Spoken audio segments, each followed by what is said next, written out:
Thanks for tuning in. This is The Life of a Miner. Let's check out week 101 of my mining payouts. I know what I do and I know what I need.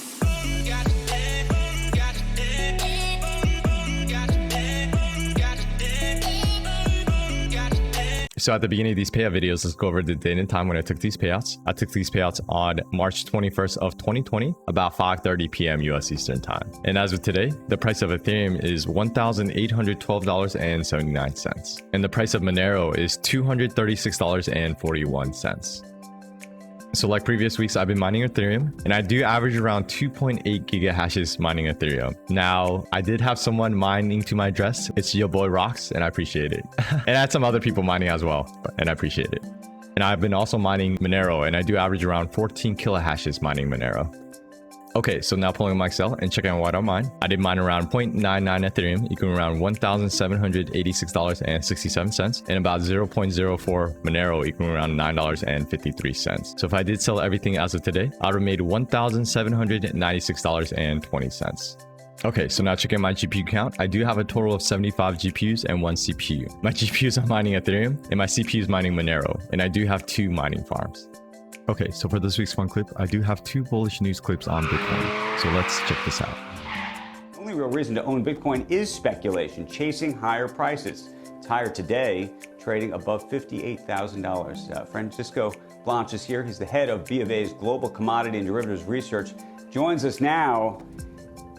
So the question is, people may own it for speculative purposes, but at what point does the train ride end, if you will, if that's the case, right?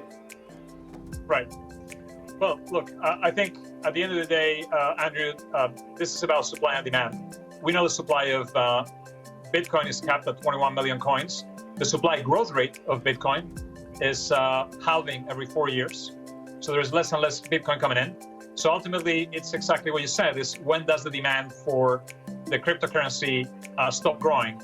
And ultimately, that's a question of adoption. So if adoption starts to falter, I think prices are going to come down pretty quickly. But if it grows a lot more, then we have a different problem, which is the energy consumption of crypto, which is one thing our report highlights, is that prices, at the end of the day, drive energy demand, drive CO2 emissions.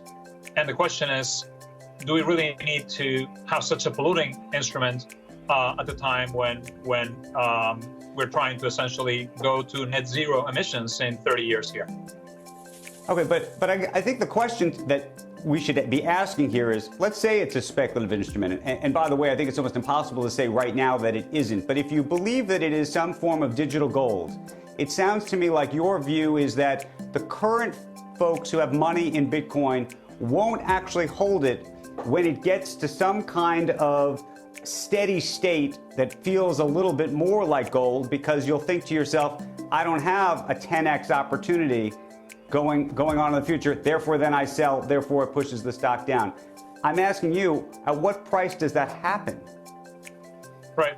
Well, I mean, I think it's impossible to tell, but one thing I'd say about prices in Bitcoin is that, remember, in 2017, 2018, we had a big run-up in prices that was led largely by retail investors flowing in. This time around, there's been a lot more institutional investors coming through into the market. And we also know there's a lot of hedge funds in this trade. So I think if the hedge funds somehow smell that there is downside risk, they're all going to try to get out. And the other thing that we observed from Bitcoin in our report is that it's driven by liquidity to the upside. And that's something unusual. Most asset classes, Andrew, when there is more liquidity, prices stabilize. In the case of Bitcoin, there's more liquidity and prices go up. That's kind of a very, very peculiar What do you think the downside risk is? At $58,000, since I'm struggling to get you to give me an upper end of this, what's your lower end of this? Well, I mean, the reason I can't do that is because we don't really have price targets in our report. So we haven't really kind of come down to that. But one way to think about downside risk in Bitcoin is the actual cost to produce it. Remember, it takes a lot of electricity, it takes a lot of computer chips, and today we think the cost of production of that Bitcoin, the cost of mining it, so to speak, is right around 20,000 per coin. So that sets in a way some reference to the actual cost. There's no real intrinsic value, but that's one way to think about it. Fed Chair Jerome Powell making some notable comments on the cryptocurrency this morning. Take a listen. Crypto assets, they're highly volatile, see Bitcoin, and therefore not really useful as a store of value, and they're not backed by anything. They're more of an asset for speculation. Bitcoin reversing from its highs of the day on those remarks, now down about 8% from its all-time record made earlier this month. Ari Wald of Oppenheimer, Gina Sanchez of Chantico Global, and Lido Advisors. That's the Trading Nation team today. Gina, this is not the first time the Federal Reserve has made some negative comments around Bitcoin, but I'm curious where you think this takes Bitcoin from here, and is the bigger risk the likelihood of a central bank-backed digital currency? Well, there's a lot of issues to unpack here. You know, Bitcoin continues to be a digital tulip in the sense that it is very speculative. And I think the biggest challenge to Bitcoin really isn't necessarily the moves of the Fed, but the fact that Bitcoin has been the marginal benefactor of a lot of money printing, a lot of fiscal stimulus, but demand locked up in the pandemic lockdown. As we reopen, I think that's the biggest challenge to Bitcoin going forward. As money moves away from speculative assets, out of the riskier assets, and quite frankly, into goods and services spending, I think Bitcoin's going to get hit.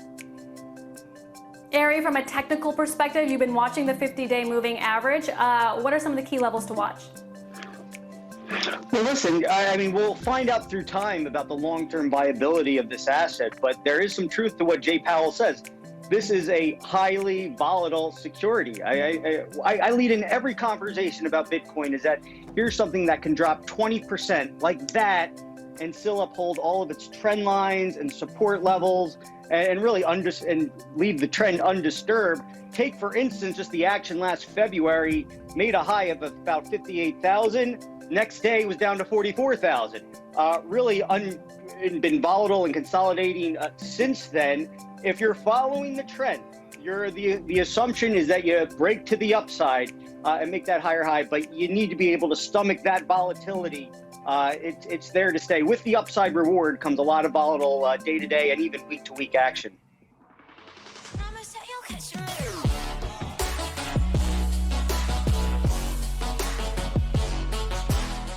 Alright, so thanks for checking out this week's mining payout. Stay tuned for next week's as well. And shout out to this week's random comment winner. And if you do want to be featured, just write a comment below. And if you want to catch these videos live, I do stream live on Twitch at twitch.tv/thelifeofminer every Sunday, 2:30 p.m. US Eastern Time. And if you do need any type of help, definitely join the Discord. I or someone knowledgeable will definitely help you out. Okay, so hope you enjoyed this video. Thumbs if you enjoyed it, sub if excited to see what's next. But of course, thanks for watching and always, happy mining.